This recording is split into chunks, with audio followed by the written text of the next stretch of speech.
Assalamualaikum warahmatullahi wabarakatuh. Senang sekali saya Herlan Firmansyah kembali bisa berbagi dalam video untuk seri Koperasi Syariah. Bismillahirrahmanirrahim. Ya ayyuhalladzina amanu la ta'kulu amwalakum بينكم بالباطل إلا أن تكون تجارة عن تراض منكم ولا تقتلوا أنفسكم إن الله كان Teman-teman sekalian, sahabat-sahabat Happy TV, seperti yang disampaikan pada video bagian pertama bahwa saya selama beberapa episode ke depan akan berbagi tentang seri Koperasi Syariah. Video sebelumnya sudah disampaikan tentang pengertian, karakteristik, nilai, dan prinsip. Masalah prinsip ini saya pisahkan kembali menjadi satu video karena ternyata pengertian, kemudian karakteristik, kemudian nilai koperasi cukup panjang videonya, sehingga pada video kedua kali ini secara khusus saya memisahkan pembahasan tentang prinsip koperasi syariah. Prinsip ini menjadi distingsi, menjadi pembeda antara koperasi dengan badan usaha yang lainnya, sehingga sangat penting sekali untuk dibahas secara tersendiri. Dan sebagaimana juga disampaikan pada video sebelumnya, kita akan mencoba untuk melihat harmoni antara konsep koperasi dengan konsep ekonomi syariah, termasuk diantaranya perihal prinsipnya. Bagaimana prinsip koperasi secara umum, kemudian bagaimana prinsip ekonomi syariah atau ekonomi Islam, kemudian kita lihat benang merahnya seperti apa. Teman-teman sekalian, kalau bicara prinsip koperasi di Indonesia, tentu kita merujuk kepada Undang-Undang Dasar ya. Dalam Undang-Undang Nomor 25 Tahun 92, koperasi masih mengacu kepada undang-undang itu ya. Tahun lalu sempat mau ada undang-undang baru, tapi karena satu dan lain hal itu tidak jadi bina dibahas oleh DPR, sehingga kembali kepada undang-undang yang sejak tahun 92 ini menjadi pedoman gerakan koperasi. Dalam Undang-Undang Nomor 25 Tahun 92 Bab 3 Pasal 5 ayat 1 dan 2, di situ kita bisa mengkaji, bisa mengetahui tentang prinsip-prinsip koperasi. Jadi prinsip koperasi itu adalah garis-garis penuntun ya, garis-garis penuntun bagi para pelaku koperasi untuk menjalankan nilai-nilai koperasi ya. Nilai-nilai koperasi apa sudah dibahas di video pertama. Silahkan bagi yang belum nonton bisa dibuka di channel YouTube saya tentang video pertama, bagian pertama part 1 tentang pengertian, tentang karakteristik dan nilai koperasi. Jadi prinsip koperasi itu adalah garis-garis penuntun bagi pelaku koperasi untuk menjalankan nilai-nilai koperasi. Dalam Undang-Undang Nomor 25 Tahun 92 Bab 3 Pasal 5 ayat 1 dan 2 dijelaskan tentang prinsip koperasi. Ayat 1-nya menjelaskan ada 5 prinsip koperasi, ayat 2-nya ditambah dengan ada 2 prinsip koperasi. Jadi totalnya ada 7 prinsip koperasi Indonesia. Yang pertama adalah keanggotaan bersifat sukarela dan terbuka. Maknanya apa? Maknanya adalah pertama, bersifat sukarela artinya adalah untuk bisa masuk ke koperasi tidak ada paksaan ya. Sukarela tidak paksaan tentunya bagi mereka yang bisa memenuhi persyaratan sesuai dengan anggaran dasar rumah tangga ya. Tapi prinsipnya tidak ada paksaan, sukarela. Yang kedua, untuk bisa keluar juga tidak ada larangan sesuai mekanisme organisasi di koperasi ya. Itu sukarela. Terbukanya adalah bahwa untuk bisa menjadi anggota koperasi tidak ada diskriminatif, tidak ada diskriminasi bagi siapapun, suku apapun, orang manapun bisa masuk selama memiliki kepentingan ekonomi yang sama, maka terbuka bagi siapapun. Ya, karena keanggotaan ini hubungannya dengan linearitas kepentingan ekonomi. Apakah memiliki kepentingan ekonomi yang sama atau tidak sekelompok orang itu atau orang tersebut. Kalau memiliki kepentingan ekonomi yang sama, itu setiap orang secara terbuka bisa gabung ke koperasi. Itu prinsip yang pertama. Keanggotaan bersifat sukarela dan terbuka. Yang kedua, prinsip koperasi Indonesia itu pengelolaan dilakukan secara demokratis. Pengelolaan dilakukan secara demokratis. Maknanya adalah bahwa dalam hal pengelolaan koperasi, maka pengelolaan itu didasarkan kepada prinsip dari, oleh, dan untuk anggota. Ya, dari, oleh, dan untuk anggota. Makanya di situ ada forum tertinggi dalam koperasi namanya RAT. RAT ini sebagai manifestasi dari prinsip demokrasi dalam koperasi. Ya. Yang ketiga, prinsip koperasi di Indonesia itu adalah pembagian sisa hasil usaha dilakukan secara adil, ya, sebanding dengan besarnya jasa usaha masing-masing anggota. Nah, dalam koperasi itu pembagian SHU didasarkan kepada partisipasi transaksi anggota dan partisipasi simpanan anggota. Nah, prinsip yang ketiga ini terkait dengan partisipasi transaksi anggota. Besar kecilnya SHU yang didapatkan oleh anggota tergantung kepada banyak sedikitnya transaksi yang dilakukan oleh anggota. Jadi nanti berbanding lurus secara proporsional dengan banyak sedikitnya transaksi yang dilakukan oleh anggota. Nah, itu yang dimaksud dengan pembagian SHU dilakukan secara adil sebanding, ya, proporsional tentunya dengan besarnya jasa usaha transaksi masing-masing anggota. Prinsip yang keempat itu pemberian balas jasa yang terbatas terhadap modal. Ya, pemberian balas jasa yang terbatas terhadap modal. Nah, sahabat-sahabat sekalian, modal di koperasi tidak seutuhnya diarahkan dalam rangka memaksimalkan keuntungan, tapi diarahkan dalam rangka memberikan benefit yang maksimal kepada anggota. Ya, sehingga pemberian balas jasa terhadap modal tidak seperti halnya dalam badan usaha yang lain. Ya, misalkan dalam PT semakin banyak saham maka dia akan lebih banyak, ya, pemberian haknya, memberikan kontribusinya atau balas jasanya dari perusahaan terhadap dia. Nah, dalam koperasi ada prinsip pemberian balas jasa yang terbatas terhadap modal. Ya, terbatas maknanya di situ tentunya adalah wajar lah, ya, wajar, ya, ekuivalen dengan balas jasa yang diberikan oleh lembaga keuangan yang lainnya. Ya, hanya di situ tidak menjadi prioritas utama bahwa balas jasa sebanding dengan modal, tidak, ya, karena modal di situ oleh koperasi tidak, tadi saya sampaikan, tidak seutuhnya diarahkan dalam rangka memaksimalkan laba, ya, tapi dalam rangka memberikan benefit. Jadi balas jasa kepada anggota otomatis tidak selalu didasarkan kepada modal, ya.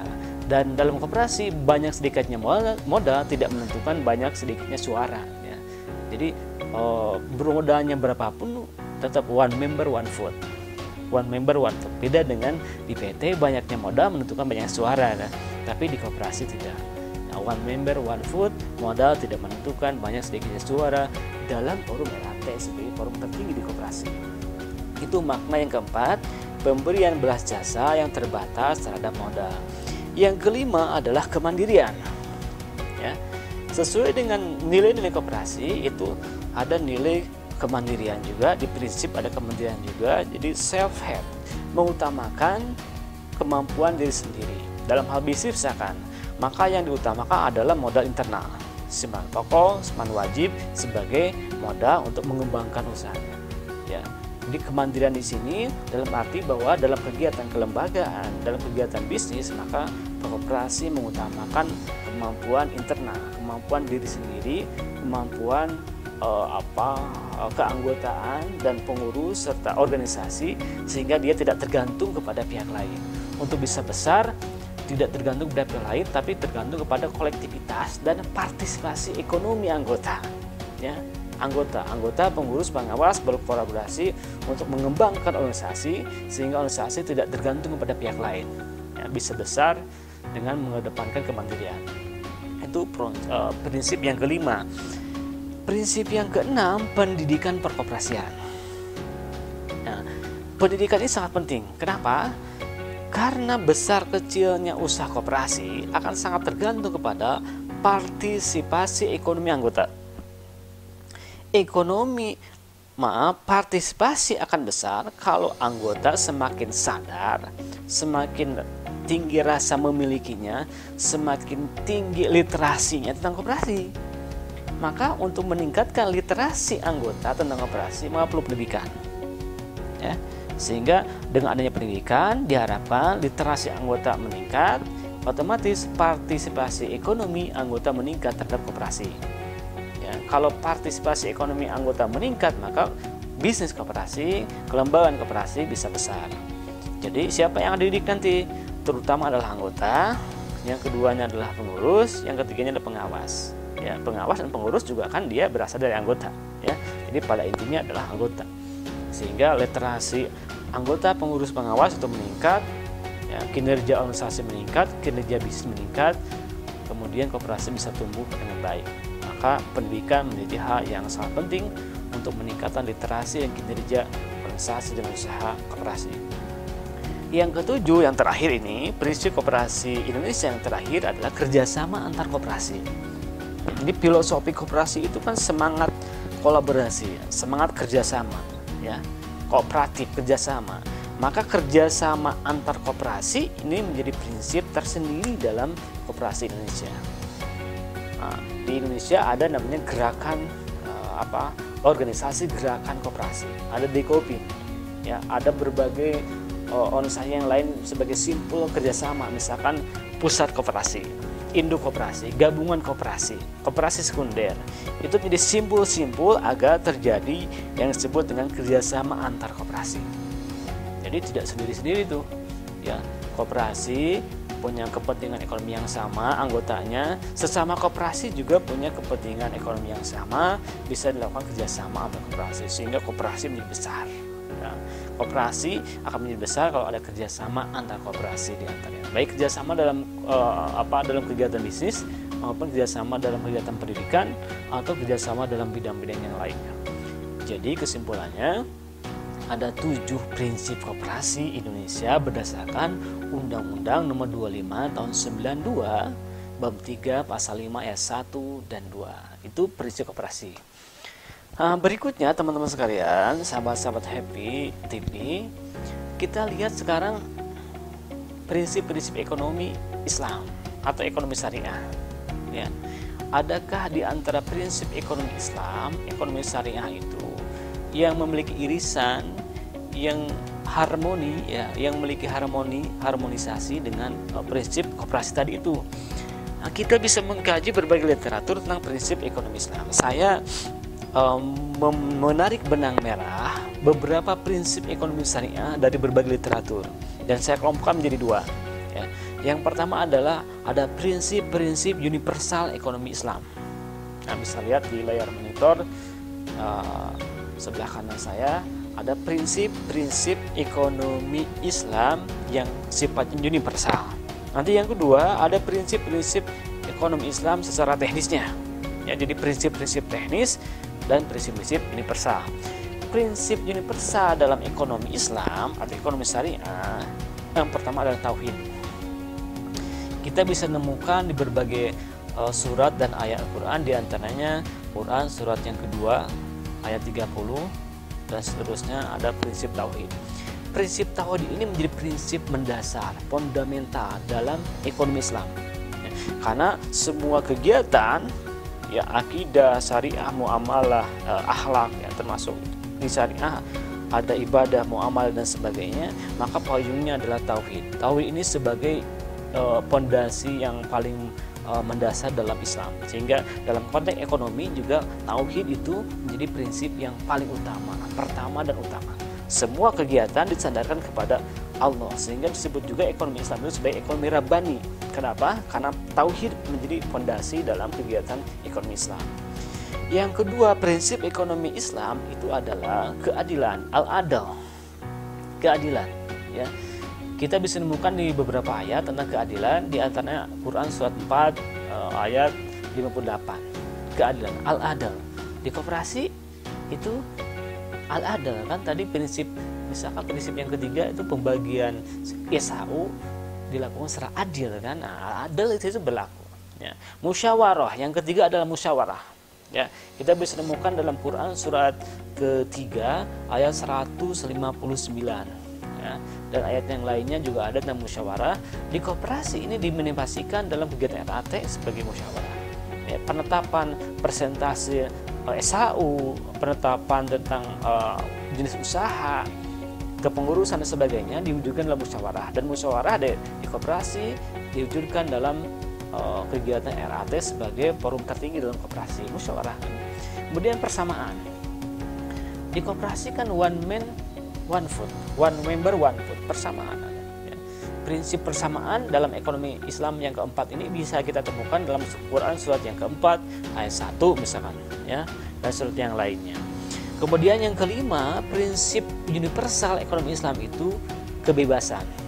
Ya, setiap anggota bebas, ya, bebas mengakses, bebas untuk memanfaatkan koperasi yang menjadi miliknya.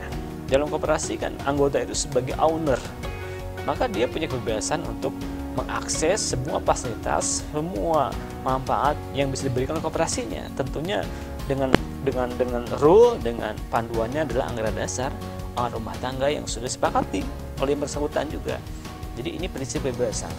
Ada dalam Quran surat 5 ayat 32, ya, dan Quran surat yang lainnya juga bisa ditemukan tentang prinsip kebebasan ini. Yang keenam, prinsip universal dalam ekonomi Islam itu al-amr, amal ma'ruf nahi munkar, ya. Jadi amar ma'ruf nahi munkar. Ini bagian dari prinsip secara umum sebetulnya dalam kaidah Islam. Tapi dalam konteks ekonomi juga bisa diarahkan ke situ. Jadi bagaimana distorsi pasar atau misalnya hal-hal yang dilarang itu tidak dilaksanakan, ya, tapi lebih kepada menyerukan hal yang sifatnya baik sehingga memberikan maslahah bagi banyak orang, ma'ruf nahi munkar. Kemudian yang ketiga adalah tolong menolong. Koperasi itu kan filosofinya berangkat dari kolaborasi tadi itu, semangat kolaborasi membangun kesejahteraan bersama, ya. Maka di situ yang namanya tolong menolong itu menjadi ruhnya tersendiri, ya, menjadi ruh tersendiri, tolong menolong. Sehingga yang namanya prinsip ekonomi Islam yang ketujuh ini, tolong menolong, kalau kita lihat di koperasi itu memang seperti itu di koperasi laksanakannya. Bagaimana antar anggota bisa tolong menolong, kemudian juga antar koperasi tadi kerjasama antar koperasi, ini juga bagian dari manifestasi tolong menolong kan, gitu ya. Kemudian yang keempat adalah toleransi. Anggota yang banyak di bawah koperasi tentu memiliki keragaman karakter, keragaman kepentingan. Walaupun nanti ada benang merah kepentingan yang sama, tapi secara umum kan berbeda, ya, karakternya berbeda. Kemudian juga mungkin di situ literasinya berbeda, ya. Maka toleransi ini menjadi penting dalam hal kerjasama, dalam hal musyawarah, dalam hal ketika RAT misalnya, atau ketika ada proses pelayanan dari koperasi pada anggotanya, ya, yang memiliki keragaman cara, keragaman strategi, sementara anggota juga sama beragam, maka perlu di situ toleransi. Jadi kalau saya tarik benang merahnya ada 8, ya, ada 8 prinsip universal ekonomi syariah yang bisa kita kaji, yang bisa kita ambil dari Al-Quran. Dan dari ke-8 ini kalau kita potretkan, ya, kalau kita sandarkan ke koperasi secara kelembagaan, saya belum bicara tentang aspek usahanya, ya, tapi aspek ideologinya, aspek semangat koperasinya, filosofi koperasinya, bahwa yang 8 ini memang terdapat bisa dimanifestasikan dalam koperasi, gitu. Jadi tidak ada yang bertentangan dari koperasi kalau bicaranya adalah ideologi, bicaranya adalah filosofinya dari prinsip universal itu. Nah, sahabat-sahabat Happy TV, itu tadi prinsip-prinsip ekonomi Islam, ya, prinsip-prinsip universal ekonomi Islam. Nah, berikutnya kita perdalam ke prinsip-prinsip teknisnya. Ada prinsip-prinsip teknis ekonomi Islam. Dari berbagai literatur saya sarikan ada beberapa prinsip teknis ekonomi Islam atau ekonomi syariah yang bisa diejawantahkan dalam kegiatan al-iqtisad, ya, kegiatan muamalah. Pertama adalah prinsipnya antarodin. Ya, antarodin. Ini ada dalam surat An-Nisa ayat 29. A'udzubillahi minasyaitonirrajim. Bismillahirrahmanirrahim. Ya ayyuhalladzina amanu la ta'kulu amwalakum bainakum bil batili illa an takuna tijaratan antarodim minkum. Ya, antarodim minkum. Nah, di situ ada kata antarodim. Ya. Maknanya dalam konteks ini adalah bahwa pemindahan hak milik, ya, dari masing-masing yang bertransaksi atas harta harus secara sukarela, ya, harus secara sukarela, antarodin, suka sama suka. Maka dalam transaksi ekonomi termasuk dalam koperasi syariah, ketika terjadi proses transaksi yang objeknya barang atau jasa, maka di situ harus terjadi antarodin. Tidak boleh ada salah satu pihak yang merasa terpaksa dengan penetapan harga atau penetapan margin atau penetapan bagi hasil atau tentang kualitas dan kualitas barang yang ditransaksikan. Prinsip ini menjadi prinsip yang sangat penting dalam konteks ekonomi Islam termasuk dalam koperasi syariah. Yang kedua prinsipnya, prinsip teknis ekonomi syariahnya adalah la yakuna dulatam bainal aghniyai. Ini penggalan dalam surah Al-Hasyr nih, ya. Yang maknanya adalah Al-Hasyr ayat 7 ini penggalannya menghendaki pemerataan harta kekayaan. Jadi jangan sampai harta itu menumpuk pada kaum agnia. Artinya ada pemerataan. Konteks koperasi syariah ini bagaimana alokasi sumber daya yang dimiliki koperasi, maka harus merata kepada semua anggota. Tidak ini anggota simpanannya banyak, maka dia lebih banyak dialokasikan pembiayaannya. Tidak seperti itu. Tapi semua, ya, tadi prinsip kebebasan tadi, kemudian pemerataan, semua bebas mengakses dan harus semua mendapatkan kesempatan yang merata. Ya, tidak boleh terkonsentrasi pada salah satu orang, ya, salah satu pihak. Ya, dalam konteks koperasi berarti tidak boleh ada konsentrasi dia salah satu anggota, apalagi misalkan pengurus, ya. Maaf, ada dulu anekdot ketua untung duluan misalkan, ya, tidak boleh seperti itu. Jadi pengurus misalkan tidak boleh. Itu memiliki hegemoni yang besar terkait dengan akses pembiayaan, ya. Yang ketiga, prinsip teknis ekonomi Islam atau ekonomi syariah itu adalah tabadul al-manafi. Tabadul al-manafi'. Ya. Maknanya apa? Maknanya adalah pemindahan hak milik atas harta berdasarkan manfaat. Berdasarkan manfaat, benefit. Ya. Makanya dalam proses pemberian layanan dari koperasi kepada anggota, maka orientasi yang paling utamanya adalah benefit. Ya. Yang didelivernya itu sebetulnya bukan laba dalam bentuk uang semata. Tapi yang dideliver dari koperasi kepada anggotanya itu adalah manfaat. Makanya sebesar-besarnya manfaat dari pengurus, dari koperasi kepada anggota, maka itu berarti koperasi yang sehat. Ketika anggotanya bisa merasakan benefit yang besar dengan dia menjadi anggota dari koperasinya, maka berarti itu sudah memenuhi kaidah atau prinsip yang ini. Ya, harta berdasarkan manfaatnya. Nah, yang keempat, ada prinsip teknis dalam ekonomi syariah itu yang disebut dengan takaful al-ijtima'. Ya, takaful al-ijtima'. Maknanya adalah pemindahan hak milik atas harta berdasarkan solidaritas sosial. Nah, solidaritas sosial ini sangat beririsan sekali dengan koperasi. Dalam undang-undang sebelumnya, ya, sebelum Undang-Undang Nomor 25 ya, tahun 92, koperasi itu dimaknai sebagai organisasi yang berwatak sosial. Ya. Ini kemudian Nomor 25 ditegaskan menjadi badan usaha. Tapi makna solidaritas sosialnya tidak hilang ya dengan undang-undang yang baru ini. Karena apa? Karena solidaritas sosial menjadi pemantik dulu lahirnya koperasi. Ya. Di antara orang-orang yang memiliki kepentingan ekonomi yang sama, ya, kebutuhan yang sama, nasib sosial ekonomi yang sama, bersatu bentuk koperasi, maka di situ ada value yang disebut dengan solidaritas. Nah, maka semangat sejahtera bersama, kerjasama, kolaborasi itu di situ kita bisa menarik pesan bahwa dalam koperasi itu terjadi yang disebut dengan solidaritas sosial. Oleh karena itu, prinsip ekonomi Islam yang keempat ini, prinsip teknisnya takaful al-istima, itu dalam koperasi itu terjadi, termanifestasikan yang disebut dengan solidaritas sosial itu. Setidaknya di antara anggota yang bergabung di koperasi itu kan. Dan antar koperasi, makanya ada prinsip yang ketujuh, kerjasama antar koperasi. Itu bagian dari solidaritas sosial antar koperasi, prinsip yang ketujuh itu. Ya. Teman-teman sekalian, yang terakhir, prinsip teknis ekonomi Islam yang terakhir ya, yang bisa kita potret harmonisasi dengan koperasi adalah hak Allah wa hak adami. Hak Allah wa hak adami. Itu prinsip teknis. Maknanya apa? Pengakuan terhadap hak manusia dalam pemilikan dan pengelolaan harta kekayaan.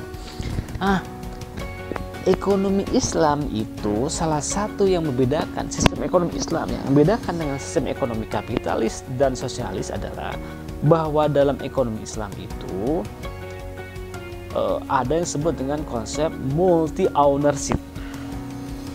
Multi ownership atas suatu harta, ya posisinya itu tidak dominan di individu sebagaimana dalam kapitalis, tidak dominan di negara sebagaimana dalam sosialis, tapi terjadi yang disebut dengan multi ownership.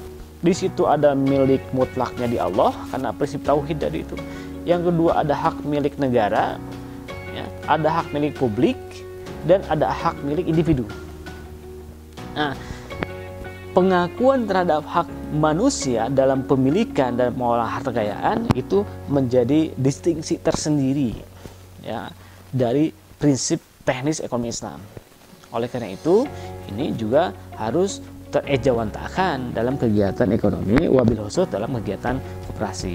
Itu setidaknya ada 5 prinsip-prinsip teknis ekonomi Islam yang kita potret dalam kegiatan koperasi, sesungguhnya itu bisa dimanifestasikan, itu bisa diejawantahkan ya, prinsip-prinsip itu. Berikutnya teman-teman sahabat Happy TV, ada kaidah fikih karena ini koperasi bagian dari kegiatan ekonomi. Dalam Islam itu al-iqtisad, ada kaidah fikih al-iqtisad di situ, dan lebih umumnya lagi ada kaidah fikih muamalah. Maka kita bersandar juga kepada kaidah fikih muamalahnya. Dalam kegiatan koperasi itu ada kaidah fikih muamalah yang bunyinya adalah al-aslu fil muamalatil al-ibahah. Al-aslu fil muamalatil ibahatu illa ayyadulla dalilun ala tahrimiha. Nah, ini kaidah fikih muamalah yang sangat mendasar. Artinya adalah pada dasarnya semua bentuk muamalah itu boleh dilakukan, termasuk koperasi ini. Boleh berarti kan? Kecuali ada dalil yang mengharamkannya. Ya, usaha koperasi itu bagian dari muamalah, bagian dari al-iqtisad itu boleh. Kecuali usaha di koperasi yang mungkin diharamkan. Ya, mungkin diharamkan. Apa itu yang diharamkan? Setidaknya kalau kita mengkaji literatur, ada beberapa yang diharamkan, ada beberapa yang dilarang dalam kegiatan ekonomi Islam, termasuk tentunya dalam bisnis koperasi yang harus dihindari. Ya, kelembagaannya koperasi, ketika bicara bisnisnya, maka harus memperhatikan, kalau koperasi syariah harus memperhatikan apa yang diharamkan, apa yang dilarang. Maka di antara yang dilarang dalam koperasi syariah, pertama adalah riba. Riba, ya. Riba dalam video lain saya di channel YouTube saya sekilas sempat membahas tentang riba. Ya. Makna riba itu secara bahasa artinya ziyadah, ya, tambahan. Ya, secara bahasa tambahan. Riba ini. Nah, secara istilah riba itu artinya adalah tambahan terhadap harta pokok atau ra'sul mal, ya, atau modal secara batil. Saya ulangi, secara bahasa riba itu adalah ziyadah, tambahan. Secara istilah artinya tambahan terhadap harta pokok atau modal atau ra'sul mal secara batil. Nah, ketika dalam kegiatan jual beli atau utang piutang, di situ kita menambahkan tambahan terhadap harta pokok, terhadap HPP, terhadap modal pokok yang dilakukannya secara batil, maka itu riba. Ya. Riba itu bisa terjadi dalam kegiatan jual beli maupun utang piutang. Ya. Berarti dalam koperasi konsumen, koperasi produsen, koperasi jasa, koperasi pemasaran itu mungkin terjadi riba jual beli. Nah, dalam kegiatan koperasi simpan pinjam sangat mungkin terjadi riba utang piutang. Nah, kita ketahui riba dalam jual beli itu ada riba fadl, ada riba nasiyah. Ya. Dalam utang piutang ada riba qard, ada riba jahiliyah. Koperasi simpan pinjam resisten dengan yang namanya riba qard dan riba jahiliyah. Koperasi jenis yang lainnya riba fadl dan riba nasiyah. Ya, sangat resisten. Ya. Kan di koperasi kalau bicara bisnis itu kecil, 1%, 2% bunganya atau jasanya. Kita istilahkan dengan jasa misalkan. Ya. Tambahannya itu baik diistilahkan dengan jasa, dengan bunga. Kalau tambahannya itu dilakukan secara batil, disandarkan kepada ra'sul mal, ya itu tetap saja, ya, sangat berisiko dengan yang namanya riba. Ya, walaupun ini boleh saja terjadi khilafiyah, ya, ada yang menganggap itu jasa bunga itu sebagai riba, ada yang tidak. Kita bisa bersandar kepada pendapat yang menurut kita itu paling diyakini. Ya, silakan saja, ya. Tapi saya mengambil posisi bahwa ketika jasa atau bunga itu disandarkan kepada ra'sul mal, kepada modal pokok, ya, kepada harta pokok, maka itu menjadi riba, ya, riba. Tapi kalau jasanya itu disandarkan kepada laba, disandarkan kepada revenue, nah itu bukan riba, ya, bukan riba. Kenapa tadi yang disandarkan kepada harta pokok itu menjadi riba? Karena ada kaidah fikih juga yang mengatakan kullu qardin zara manfaatan fahuwa riba. Jadi setiap pinjaman, ya, yang melahirkan manfaat bagi pemberi pinjaman, ya. Jadi setiap pinjaman yang memberikan manfaat kepada pemberi pinjaman, maka itu riba. Makanya dalam konsep akad yang namanya riba, yang namanya pinjaman itu termasuk tabaru, ya. Masuk tabaru, akad tabaru, bukan akad tijari. Akad tabaru itu ya akad sosial, akad nirlaba, tidak boleh ada margin di situ. Kalau ingin ada margin maka pakai atau gunakan akad tijari, ya. Jangan akad tabaru. Jadi walaupun sedikit yang namanya akad tabaru, ya tetap itu nirlaba. Makanya ada dalam surat Al-Imran, ya, 130, A'udzubillahi minasyaitonirrajim, ya ayyuhalladzina amanu la ta'kulur riba ad'afan mudha'afah wattaqullaha la'allakum tuflihun. Di situ, hai orang beriman, janganlah kamu memakan riba dengan berlipat ganda, ya, dan bertakwalah kamu kepada Allah supaya kamu mendapat keberuntungan. Nah, orang beruntung itu orang yang tidak memakan riba di situ. Dan riba di situ janganlah makan riba secara berlipat ganda. Maknanya bahwa bukan berarti kalau 1% boleh, bukan berarti kalau 0,5% boleh, ya. Tetap saja tidak boleh, ya, kalau disandarkan kepada ra'sul mal tadi itu. Kecuali disandarkannya kepada tadi itu, ya, kepada laba atau kepada revenue, itu bukan riba. Tapi kalau disandarkan kepada ra'sul mal tidak boleh. Bunyi ayat ini janganlah makan riba secara lipat ganda. bukan berarti tadi kecil boleh, tapi lihat asbabun nuzulnya bahwa pada zaman itu ketika ini ayat ini lahir, ayat ini keluar ya. Kemudian pada zaman itu masyarakat Arab jahiliyah ya memang suka melipat gandakan uang tadi itu ya, dengan riba qard, riba jahiliyah, riba nasi'ah itu terjadi di situ. Ya, sebagian tafsir memaknai riba di ayat Al-Imran ayat 130 itu adalah riba nasi'ah ya. Nah, jadi poin pertama yang dilarang, yang diharamkan dalam kegiatan koperasi syariah ya, karena koperasi syariah itu bagian dari kegiatan muamalah, diantaranya adalah riba harus dihindari.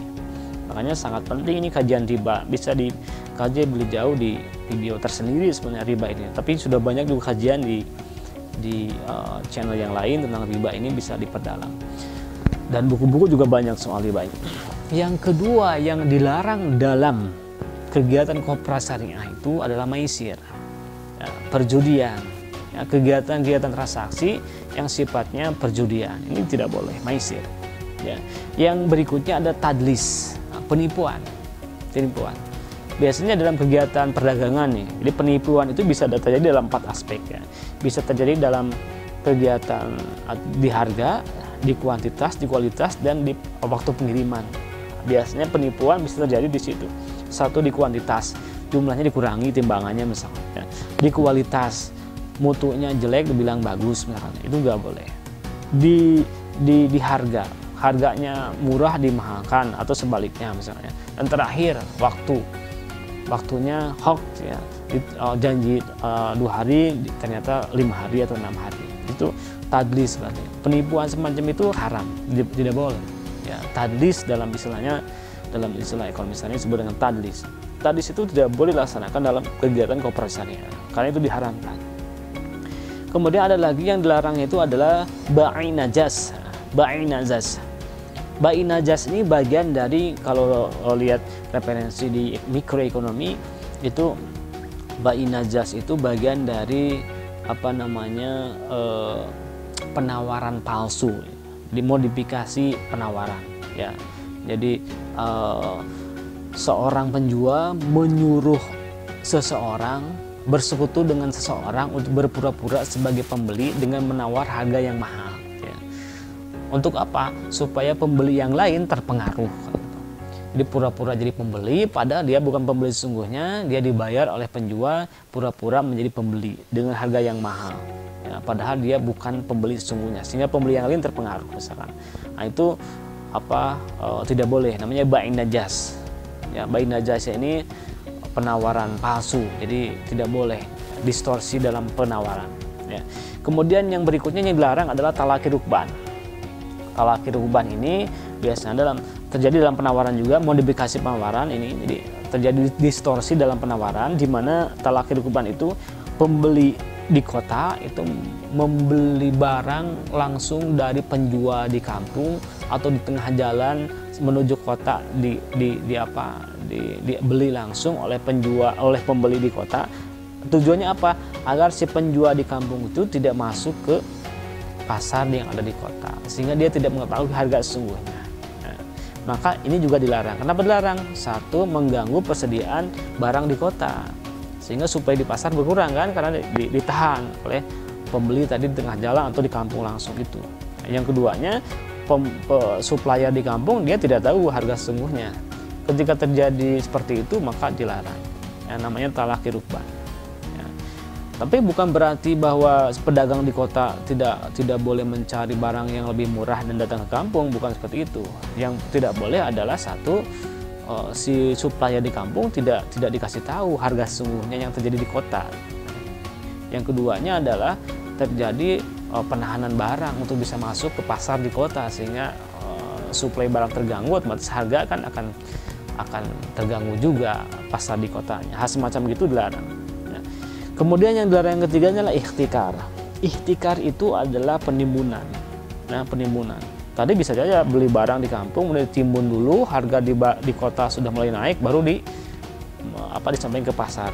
Ihtikar, nimbun barang untuk mempermainkan harga, yang nggak boleh ya. Kemudian ada tagrir atau goror. Goror itu spekulasi. Gharar itu ketidakpastian, jadi transaksi yang mengandung unsur ketidakpastian. Nah, sama dengan tadlis tadi itu ya, jadi gharar atau tagrir itu bisa terjadi dalam 4 hal tadi itu. Bisa gharar atau ketidakpastian atau spekulasi dari sisi jumlah, kualitas, harga, dan waktu pengiriman. Ada 4 aspek yang bisa mengandung unsur ketidakpastian atau spekulasi. Sama halnya dengan penipuan tadi itu ya, jadi ada 4 hal. Terakhir yang tidak boleh dilaksanakan dalam kegiatan ekonomi koperasi atau bisnis koperasi syariah itu adalah riswah ya, sogok penyogok. Supaya dapat tender, misalkan koperasi memberikan sejumlah dana kepada panitia tender, itu tidak boleh. Riswah tujuannya nyogok, terlebih diberikannya di awal agar kita menjadi pemenang ya. Kalau memberikan di akhir mungkin dan tidak disandarkan kepada pokoknya semacam ucapan terima kasih atau tasyakur saja, itu boleh saja, hanya jangan disandarkan kepada modal pokok tadi itu atau nilai tender itu, atau tidak disandarkan kepada harapan bahwa kita menjadi pemenangnya, kan itu riswah ya, riswah itu ya tidak boleh ya. Nah, jadi koperasi syariah sebagai bagian dari kegiatan muamalah itu prinsipnya boleh, tapi harus memperhatikan hal yang dilarang, hal yang diharamkan. Di antara yang diharamkannya adalah yang barusan itu, ya, seperti tampak di layar. Ada riba, maisir, tadlis, bai najas, talaki rukban, ihtikar, tagrir atau gharar, dan riswah. Ini harus diperhatikan betul ini, nah, agar tidak terjadi dalam koperasi syariah. Ya, agar masyarakat tidak menyimpulkan bahwa koperasi syariah sama saja dengan koperasi konvensional pada umumnya. Nah, paling akhir dari saya pada video kali ini, koperasi syariah di Indonesia bagaimana? Apakah sudah ada model koperasi syariah? Ya, sama saja dengan yang lain, sama saja dengan perbankan syariah, dengan pegadaian syariah, dengan asuransi syariah. Saya pikir yang 100% murni syariah semuanya sedang on proses ya. Saya di bank syariah juga tidak melihat yang 100% betul-betul sudah melaksanakan kaidah-kaidah fikih iktisad ya. Tapi semuanya berproses. Di koperasi juga demikian. Banyak koperasi yang menamakan diri koperasi syariah, koperasi jasa keuangan syariah, koperasi simpan pinjam dan pembiayaan syariah. Apakah itu sudah semuanya syariah? Kalaupun belum, ya minimal kita sudah memulai. Karena ada kaidah usul fikih juga. Jadi mala yudriku kulluh la yudriku kulluh. Apa yang tidak bisa diraih semuanya, jangan ditinggalkan semuanya. Jadi setidaknya kita sudah memulai mengembangkan koperasi yang berbasis prinsip syariah. Kalaupun koperasi itu belum 100% menjalankan bisnis syariah, setidaknya sudah memulai, setidaknya sudah ada aspek tertentu yang diyakini itu sesuai dengan syariah. Seiring dengan waktu, seiring dengan literasi pengurus dan anggota berkembang, maka nanti juga akan mendekati kesempurnaan dalam praktek bisnis syariahnya si koperasi itu. Jadi pada video kali ini terakhir saya mengajak kepada semua penonton, kepada semua pelaku koperasi, mari kita mulai hijrah ya, mari kita mulai berevolusi dari pengelolaan koperasi yang sifatnya konvensional ke koperasi syariah. Seperti apa konsep koperasi syariah? Di antaranya adalah yang menjalankan prinsip-prinsip koperasi syariah sebagaimana saya jelaskan pada video kali ini. Mudah-mudahan bermanfaat ya. Kepada yang nonton sampai tuntas, saya doakan semuanya sehat walafiat ya, banyak rezeki, semua keluarganya sehat, anak-anaknya soleh dan solehah, dan mudah-mudahan kita semua diberikan keistiqomahan, berikan hidayah untuk agar tetap bisa di jalan Allah dan mendapat rezeki yang berkah. Demikian dari saya. Terima kasih. Assalamualaikum warahmatullahi wabarakatuh.